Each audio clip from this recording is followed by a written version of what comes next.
Maligayang pagbabalik sa aking YouTube channel. Ngayon ay pag-aaralan natin ang uri ng pangalan ayon sa katangian nito. Ang uri ng pangalan ayon sa katangian nito ay pantangi, pambalana. Alamin muna natin ang kahulugan ng pangalan. Ang pangalan ay salita o bahagi ng pangungusap na tumutukoy sa ngalan ng tao, hayop, bagay, lugar at pangyayari. Ang una nating tatalakayin ay ang pangalang pantangi. Ano ang pangalang pantangi? Ang pangalang pantangi ay nagsisimula sa malaking titik na tumutukoy sa tiyak na ngalan ng tao, hayop, bagay, lugar at pangyayari. Ang mga sumusunod ay mga halimbawa ng pangalang pantangi. Pilipinas, Nena, Pedro, Maynila, Golden Retriever, Harry Potter, Luzon, Amerika, Lazada, Maria. Ngayon naman ay gamitin natin sa mga pangungusap ang pangalang pantangi. Si Pedro ay sumamang mangaso sa kagubatan. Ang pangalang pantangi ay Pedro. Ang Luzon ay isa sa malalaking isla ng Pilipinas. Ang pangalang pantangi ay Luzon at Pilipinas. Ang aso namin ay Golden Retriever. Ang pangalang pantangi ay Golden Retriever. Ngayon naman ay tatalakayin natin ang pangalang pambalana. Ano ang pangalang pambalana?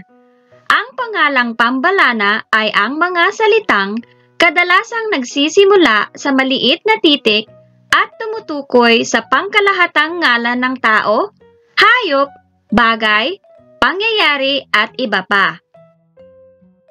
Ang mga sumusunod ay mga halimbawa ng pangalang pambalana. Tao, bayan, gubat, babae,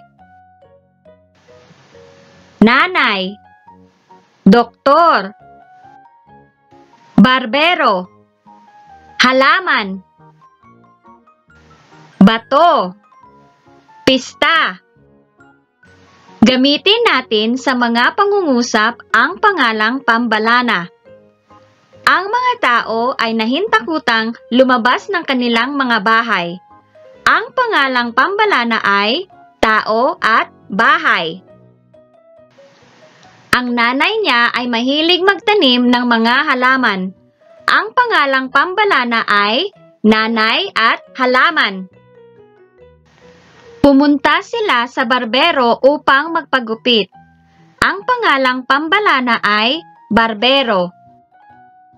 Ngayon naman ay tukuyin ang may salungguhit na salita sa mga sumusunod na pangungusap kung ito ba ay pantangi o pambalana.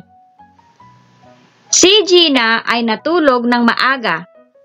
Ang may salungguhit na salita ay Gina. Ang tamang sagot ay pantangi. Maagang nagising ang lolo ko.